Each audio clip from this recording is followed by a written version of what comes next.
In August of 1941, about that time, the Germans set up the Kovno Ghetto.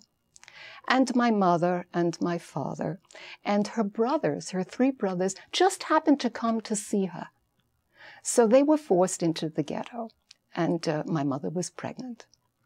Actually, when the Germans came in, I'm going to back up a little bit, the Jews knew it wasn't going to be good. The Russians were running. My mother told me the Russian soldiers were running toward Russia. And the Jews were running too, because the Jews had heard from some of the escaping Polish Jews that had come to Lithuania that things were not good. They didn't believe it. It's not to be believed. But the Lithuanian Jews realized it's not going to be good. So they started to run with the Russian soldiers. Unfortunately, the Germans encircled them. They encircled them, and my mother was pregnant. How far could she run? My brother was born in September, and this was in June, so she was pretty far. And as I say, her brothers were with her. The Germans encircled them, and eventually they came back to their homes. And in August, as I say, they opened the Kovno Ghetto. Everybody had to go in. My mother, when she went into the Kovno Ghetto, she picked a house that was not on the main road in the ghetto. The ghetto was in Slobodka, the poorest part of the town.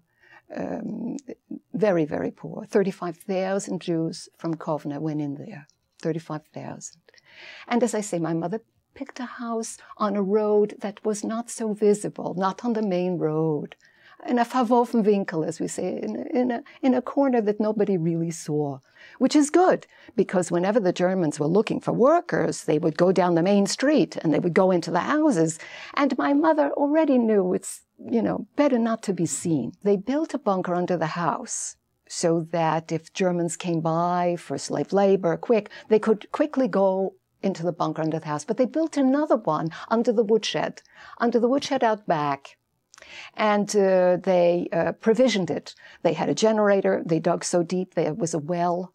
And they also put a box in there, hermetically sealed. So if my brother would cry, my mother would get in there with him.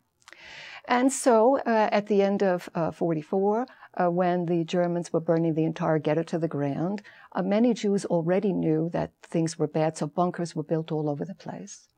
Gurke was there. He turned the Kovno Ghetto into a concentration camp at the end.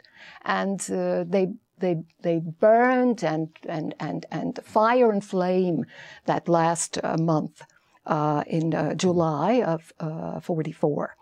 And my mother, and it was 10 people that went down into the bunker under the woodshed. There were only 3 bunkers left at the end of the war when the Russians came to liberate. So there must have been maybe 30 people at the most left. Most were found. And unfortunately, when women were found with children, they were said, listen, we'll give you back your child if you tell us where there are other bunkers and where there are other children. My mother never told anybody anything. So nobody knew. How long were they in the bunker? 30 days. 30 days, and my mother's flesh began to rot. And once those things, cricket, jumped into the bunker. It was hot. Luckily, the Russians were nearby, because if they would have had to last for more than 30 days, they might not have made it. All of a sudden, at the beginning of August in 44, it got quiet. And somebody had to go out to see what was going on, because they were in the bunker. My mother didn't let anybody. She went. She went. She says, I don't look Jewish. And if they see a man, and if the Germans are still around, they'll shoot him immediately. So they were talking, and she put on her little kerchief, and her brother opened up this, it was a little tile that opened up. Quickly, he looked out, her brother, and he saw that the bridge was in the river, and there was just destruction all around. And then she went out, she rushed out, and she was walking.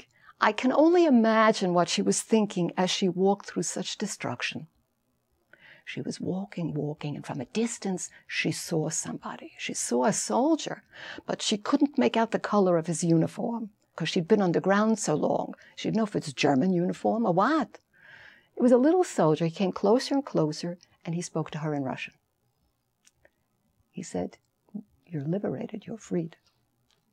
And from there, they came out at the Brecha took them eventually to Germany, to the DP camp. And her brothers, because the Russians wanted them in the army, they were separated and they went to Israel.